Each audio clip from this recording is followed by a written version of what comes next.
lahi-lahing pagsulay atong masugatan.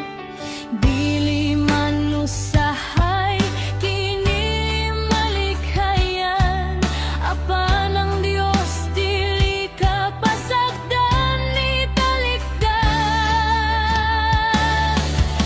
Ihilak ang tanan, butang kabut at man o kalisdan, na lumalabay lang kining tanan. Ihilak ang tanan, butang kagulanan man o kasakitan, kay ang tinuod nga kalipay naa sa Dios nga Amahan.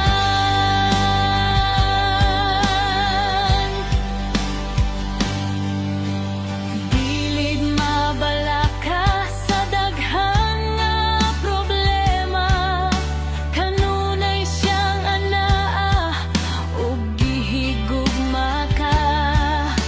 Hunahunang nagduha-duha sa mga pagsulay, salig lang kaniya ug ikaw mo lahutay. Ihilak ang tanan, butang kabug at man o kalisdan, na lumalabay lang kining tanan.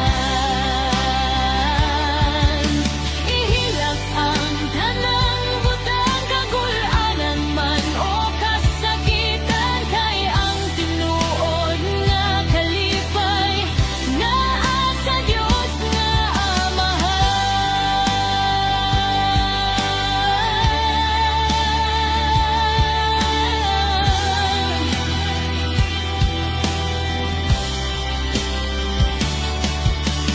Bisan unsa pa nakalisod ang mga gipas-an mo,